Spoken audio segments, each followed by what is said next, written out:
speaking of something that's accelerating, that's something that is, I think during COVID, however many $1 billion the average American lost is like the exact same number that billionaires have gotten as an increase. And what does that do? You kind of touched on that a little bit with people that are maybe lower in status having to a lot more pressure to advertise and play up what little that they already have. But what does that do in terms of aggression and violence and crime and other things? Yeah, well, it's really tricky to figure out, because in some respects we are in sort of uncharted territory with the kinds of inequalities that are present, but also the kinds of inequalities that are visible. So, you're right, hunters and gatherers, they can only take with them what they can carry if they're mobile foragers. Mm-hmm. And so, material possessions, and they didn't have Lamborghinis or bicycles then, so, they weren't helping with the mobility. So you're limited in how much you can take your wealth with you.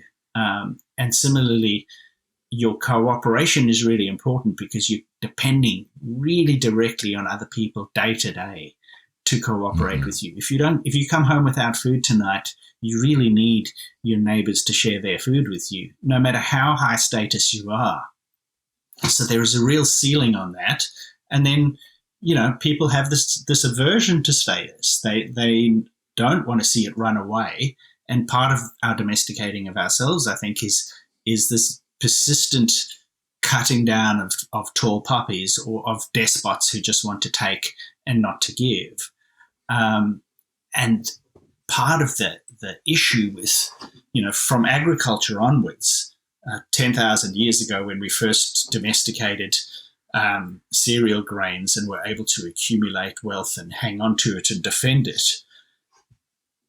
is that we have levels of inequality that have not been seen before in history, that people don't even necessarily have the ability to completely comprehend. If one of the famous experiments is you'll show people various distributions of wealth between the poor and the rich in societies, and they'll say, okay, which is your society? And people underestimate the level of inequality by about an order of 10. So mm-hmm. You may be complaining about the level of inequality around you and how much rich people make, etc., but you still actually underestimate just how extreme that is. So we don't really have the social tools to compute inequality on the level on which it really is occurring.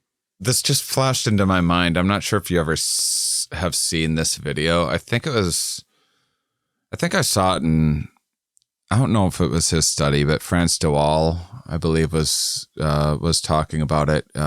He wrote the book, The Age of Empathy, Our Inner Ape.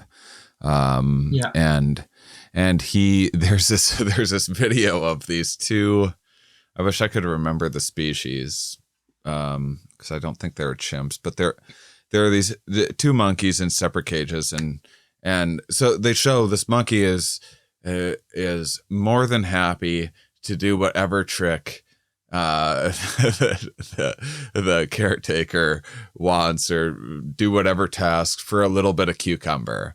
It's not its favorite treat in the world, but more than happy it'll take the cucumber. But then it shows a monkey next to it, and there's a transparent screen so it can see the other monkey, and you give the other monkey like a Cheeto or some like high valued treat, and now this monkey that was perfectly happy with the cucumber before is throwing the cucumber back at the researcher and throwing a fit and refusing to do the task. And that's the difference between a cucumber and Cheetos. Yeah. Absolutely. And one of the things that we also underestimate is that, when I was a kid, we could see what American life on television was like. We thought it was great, and we all couldn't wait to get there so that we could drink cherry Coke because we only had regular Coke. But now you're seeing, with social media, you can be, in some rural area in Tanzania, and on social media you can see what, rich people are posting about their lives, or at least about what they want you to think about their lives in California. And so suddenly and the rich people aren't looking quite as much at the Tanzanians to see what they're doing and posting on social media, and the algorithms aren't serving that up either. And so you have this continual kind of looking upwards, or looking at more wealthy and influential people than you.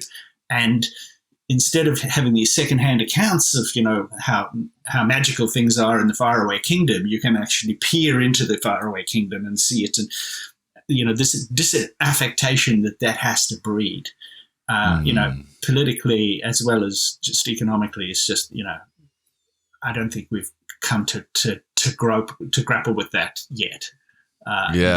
It's pretty substantial, and it's a source of great unhappiness.